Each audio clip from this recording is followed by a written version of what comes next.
Hi friends, welcome back to speak Kai Ruchi. ಇವತ್ತಿನ ವಿಡಿಯೋದಲ್ಲಿ Mangaluru special Mangaluru ಬನ್ಸ್ನ ಹೇಗೆ ಮಾಡೋದು ಮನೆಯಲ್ಲಿ ಈಸಿಯಾಗಿ ಅಂತ ತೋರಿಸ್ಕೊಡ್ತಾ ಇದ್ದೀನಿ. ಇಲ್ಲಿ ನಾನು ಒಂದು 3 ಬಾಳೆಹಣ್ಣನ್ನ ಚೆನ್ನಾಗಿ ಹಣ್ಣಾಗಿರೋ ಬಾಳೆಹಣ್ಣನ್ನು ತೊಗೊಂಡಿದ್ದೀನಿ. ಈ ಥರ ಚೆನ್ನಾಗಿ ಹಣ್ಣಾಗಿರಬೇಕು ಬಾಳೆಹಣ್ಣು ಎಷ್ಟು ಚೆನ್ನಾಗಿ ಹಣ್ಣಾಗಿರುತ್ತೋ ರುಚಿ ಕೂಡ ಅಷ್ಟೇ ಚೆನ್ನಾಗಿರುತ್ತೆ.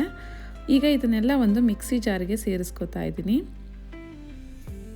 ನಂತರ ಇದಕ್ಕೆ ಒಂದು 2ರಿಂದ 3 ಟೇಬಲ್ ಸ್ಪೂನಷ್ಟು ಸಕ್ಕರೆನ ಸೇರಿಸ್ಕೊತಾ ಇದ್ದೀವಿ. ನೀವು ಸ್ವೀಟ್ನೆಸ್ನ ನೋಡಿಕೊಂಡು ಸಕ್ಕರೆನ ಹೆಚ್ಚು ಕಮ್ಮಿ ಮಾಡ್ಬೋದು. ಇದನ್ನು ನೀರು ಹಾಕ್ದಂಗೆ ಗ್ರೈಂಡ್ ಮಾಡ್ಕೋಬೇಕಾಗುತ್ತೆ. ಯಾವುದೇ ಕಾರಣಕ್ಕೂ ನೀರು ಹಾಕೋಕ್ಕೆ ಹೋಗಬೇಡಿ. ನಂತರ ಇದಕ್ಕೆ 2 ಟೇಬಲ್ ಸ್ಪೂನಷ್ಟು ಮೊಸರನ್ನ ಸೇರಿಸ್ಕೊತಾ ಇದ್ದೀನಿ. ಹಾಗೆ ಒಂದು ಅರ್ಧ ಟೇಬಲ್ ಸ್ಪೂನಷ್ಟು ಜೀರಿಗೆ, ರುಚಿಗೆ ಸ್ವಲ್ಪ ಉಪ್ಪನ್ನ ಸೇರಿಸ್ಕೋಬೇಕಾಗುತ್ತೆ. ಒಂದು ಪಿಂಚಷ್ಟು ಸೇರಿಸಿದ್ರೆ ಸಾಕು. ಹಾಗೆ ಒಂದು ಅರ್ಧ ಟೇಬಲ್ ಸ್ಪೂನಷ್ಟು ಬೇಕಿಂಗ್ ಸೋಡಾನ ಸೇರಿಸ್ಕೊತಾ ಇದ್ದೀನಿ. ಈಗ ಇದನ್ನು ಒಂದ್ಸರಿ ಚೆನ್ನಾಗಿ ಮಿಕ್ಸ್ ಮಾಡ್ಕೊಳ್ಳೋಣ. ಮೊಸರು ಹಾಗೆ ಬಾಳೆಹಣ್ಣಿನ ಮಿಕ್ಸ್ಚರ್ ಇದೆಯಲ್ಲ, ಅದು ಕಂಪ್ಲೀಟಾಗಿ ಹೊಂದ್ಕೋಬೇಕು. ಅಲ್ಲಿವರೆಗೂ ಚೆನ್ನಾಗಿ ಮಿಕ್ಸ್ ಮಾಡ್ಕೊಳ್ಳಿ. ನೋಡಿ, ಈಗ ಇದು ಚೆನ್ನಾಗಿ ಹೊಂದ್ಕೊಂಡಿದೆ. ಈ ಟೈಮಲ್ಲಿ ನಾನು ಇದಕ್ಕೆ ಮೈದಾ ಹಿಟ್ಟನ್ನು ಸೇರಿಸ್ಕೊತಾ ಇದ್ದೀನಿ. ಸ್ವಲ್ಪನೇ ಮೈದಾ ಹಿಟ್ಟನ್ನು ಹಾಕ್ಕೊಂಡು ಮಿಕ್ಸ್ ಮಾಡ್ಕೊಳ್ಳಿ. ನಾನಿಲ್ಲಿ ಫಸ್ಟು 2 ಬೌಲ್ ಆಗುವಷ್ಟು ಮೈದಾ ಹಿಟ್ಟನ್ನು ಸೇರಿಸ್ಕೊಂಡಿದ್ದೀನಿ. ಈಗ ಇದನ್ನು ಒಂದ್ಸರಿ ನೀಟಾಗಿ ಮಿಕ್ಸ್ ಮಾಡ್ಕೊಳ್ಳೋಣ.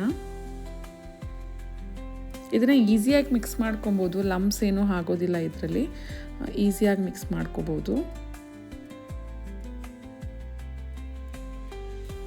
ನೋಡಿ, ಇವಾಗ ಇದು ಚೆನ್ನಾಗಿ ಮಿಕ್ಸ್ ಆಗಿದೆ.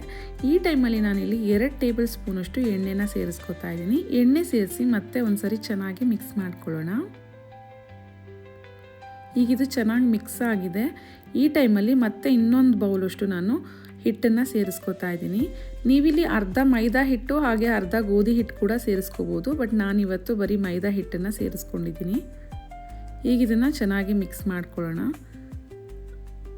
ನೋಡಿ, ಇನ್ನೂ ಸ್ವಲ್ಪ ಹಿಟ್ಟು ಬೇಕಾಗುತ್ತೆ. ಸೊ ಹಾಗಾಗಿ ನಾನು ಮತ್ತೊಂದು ಬೌಲಷ್ಟು ಹಿಟ್ಟನ್ನು ಸೇರಿಸ್ಕೊತಾ ಇದ್ದೀನಿ.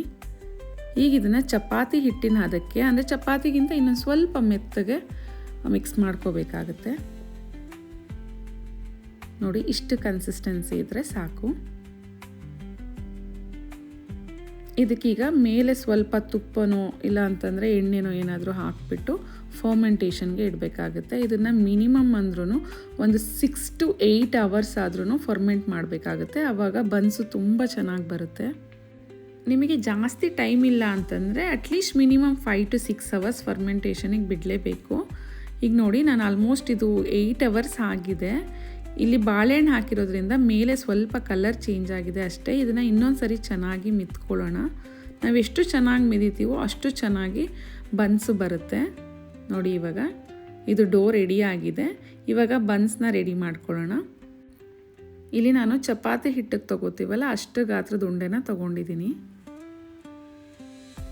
ಈಗ ಇದನ್ನು ಲಟ್ಟಿಸ್ಕೊಳ್ಳೋಣ.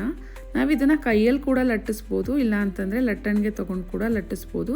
ಸ್ವಲ್ಪ ಮೈದಾ ಹಿಟ್ಟನ್ನು ಸ್ಪ್ರಿಂಕಲ್ ಮಾಡ್ತಾ ಇದ್ದೀನಿ, ಅಂಟಬಾರ್ದು ಅಂತ ಅಷ್ಟೇ. ಯಾಕಂದರೆ ಸ್ವಲ್ಪ ಹಿಟ್ಟು ತೆಳುವಿರುತ್ತಲ್ಲ, ಸೊ ಹಾಗಾಗಿ ನಾನಿಲ್ಲಿ ಸ್ವಲ್ಪ ಸ್ಪ್ರಿಂಕಲ್ ಮಾಡ್ಕೋತಾ ಇದ್ದೀನಿ. ಲಟ್ಟಣಿಗೆನಲ್ಲಿ 1-2 ರೌಂಡ್ ಹಿಂಗೆ ಲಟ್ಟಿಸ್ಕೊಂಡ್ರೆ ಸಾಕಾಗುತ್ತೆ. ಆದಷ್ಟು ಇದನ್ನು ದಪ್ಪನೇ ಲಟ್ಟಿಸ್ಕೊಳ್ಳಿ, ತೆಳುವಾಗಿ ಲಟ್ಟಿಸೋದಕ್ಕೆ ಹೋಗಬೇಡಿ. ನಾವೆಷ್ಟು ದಪ್ಪ ಲಟ್ಟಿಸ್ಕೋತೀವೋ ಬನ್ಸು ಅಷ್ಟೇ ಚೆನ್ನಾಗಿ ಬರುತ್ತೆ. ನೋಡಿ, ಮಿನಿಮಮ್ ಇಷ್ಟು ದಪ್ಪನಾದರೂ ಇರಬೇಕಾಗತ್ತೆ. ಇವಾಗ ಇದು ರೆಡಿಯಾಗಿದೆ. ಇದನ್ನು ಡೀಪ್ ಫ್ರೈ ಮಾಡ್ಕೊಳ್ಳೋಣ. ಇಲ್ಲಿ ಎಣ್ಣೆ ಕೂಡ ಕಾದಿದೆ. ಈ ಬನ್ಸ್ನ ಹಾಕಿ ಇದಕ್ಕೆ ಡೀಪ್ ಫ್ರೈ ಮಾಡ್ಕೋತಾ ಇದ್ದೀನಿ. ನೋಡಿ, ಈ ಥರ ಮೇಲೆ ಸ್ವಲ್ಪ ಎಣ್ಣೆನ ಹಾಕೋಬೇಕು. ಅದು ಈವನ್ ಆಗಿ ಕಲರ್ ಬರುತ್ತೆ. ಹಾಗೆ ಈ ಥರ ಪ್ರೆಸ್ ಮಾಡೋದ್ರಿಂದ ಬನ್ಸು ಚೆನ್ನಾಗಿ ಉಬ್ಬಿ ಬರುತ್ತೆ. ನೋಡಿ, 2 ಕಡೆ ಕಂಪ್ಲೀಟ್ ಡೀಪ್ ಫ್ರೈ ಮಾಡ್ಕೊಳ್ಳೋಣ. ನೋಡಿ, ಈ ಥರ ಬ್ರೌನ್ ಕಲರ್ ಬರಬೇಕು. ಆ ಬಾಳೆಹಣ್ಣು ಹಾಕಿರೋದ್ರಿಂದ ಕಲ್ಲರು ಆಟೋಮೆಟಿಕ್ಕಾಗಿ ಬರುತ್ತೆ. ನೋಡಿ, ಬನ್ ರೆಡಿ ಆಯಿತು. ಇದೇ ಥರ ಎಲ್ಲ ಬನ್ಗಳನ್ನೂ ರೆಡಿ ಮಾಡ್ಕೊಳ್ಳೋಣ. ಆದಷ್ಟು ಇದನ್ನು ಲೋ ಟು ಮೀಡಿಯಮ್ ಫ್ಲೇಮಲ್ಲೇ ಫ್ರೈ ಮಾಡ್ಕೊಳ್ಳಿ. ಒಂದೇ ಸಾರಿ ಹೈ ಫ್ಲೇಮಲ್ಲಿ ಇಟ್ವಿ ಅಂತಂದರೆ ಒಳಗಡೆ ನೀಟಾಗಿ ಬೆಂದಿರಲ್ಲ. ಸೊ ಹಾಗಾಗಿ ಈವನ್ನಾಗಿ ಬೇಯಬೇಕು ಅಂತಂದರೆ ಲೋ ಟು ಮೀಡಿಯಮ್ ಫ್ಲೇಮಲ್ಲೇ ಫ್ರೈ ಮಾಡ್ಕೋಬೇಕು. ಇವಾಗ ಇದು ಆಲ್ಮೋಸ್ಟ್ ಎಲ್ಲ ರೆಡಿ ಆಗಿದೆ. ನೋಡಿ, ಬನ್ಸ್ ಕೂಡ ಅಷ್ಟೇ ತುಂಬಾ ಟೇಸ್ಟಿಯಾಗಿ ಬಂದಿತ್ತು. ನೀವು ಕೂಡ ಮನೆಯಲ್ಲಿ ಟ್ರೈ ಮಾಡೋದನ್ನು ಮಾತ್ರ ಮರಿಬೇಡಿ. ನೋಡಿ, ಇವಾಗ ನಾನಿಲ್ಲಿ ಒಂದು ಬನ್ನನ್ನು ಓಪನ್ ಮಾಡಿ ತೋರಿಸ್ತಾ ಇದ್ದೀನಿ. ನೋಡಿ ಒಳಗಡೆ ಎಷ್ಟು ಸ್ಪಾಂಜಿಯಾಗಿ ಬಂದಿದೆ. ಬನ್ಸ್ ಅಂದರೆ ಇದೇ ಥರ ಇರಬೇಕು, ಒಳಗಡೆ ಚೆನ್ನಾಗಿ ಸ್ಪಾಂಜಿಯಾಗಿ ಬರಬೇಕು. ಇದಕ್ಕೆ ಬೆಸ್ಟ್ ಕಾಂಬಿನೇಷನ್ ಅಂತಂದರೆ ತೆಂಗಿನಕಾಯಿ ಚಟ್ನಿ ಹಾಗೆ ಸಾಂಬಾರು ತುಂಬಾ ಟೇಸ್ಟಿಯಾಗಿರುತ್ತೆ. ನೀವು ಟ್ರೈ ಮಾಡಿ ಹೇಗೆ ಬಂದಿದೆ ಅಂತ ಕಾಮೆಂಟ್ ಬಾಕ್ಸಲ್ಲಿ ತಿಳಿಸಿ. Thank you.